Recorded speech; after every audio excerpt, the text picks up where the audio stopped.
Don Marino Ruggero è stato ufficialmente accolto dalla parrocchia di Arteselle a Solesino, dove domenica ha celebrato la messa.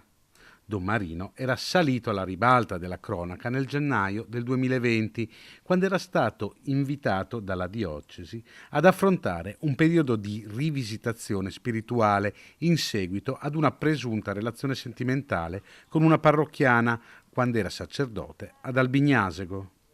Dopo gli anni di silenzio in cui ha affrontato un percorso personale di riflessione, da febbraio Don Marino è arrivato a Solesino, nella parrocchia di Arteselle, di cui è diventato parroco proprio nei giorni scorsi.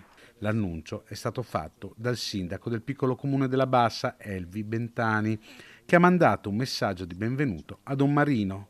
La nostra parrocchia oggi è in festa per l'arrivo del nuovo parroco e proprio a lei, Don Marino, va il nostro più grande grazie per aver accettato l'invito del vescovo a divenire la nuova guida spirituale della parrocchia di Arteselle, ha scritto Bentani.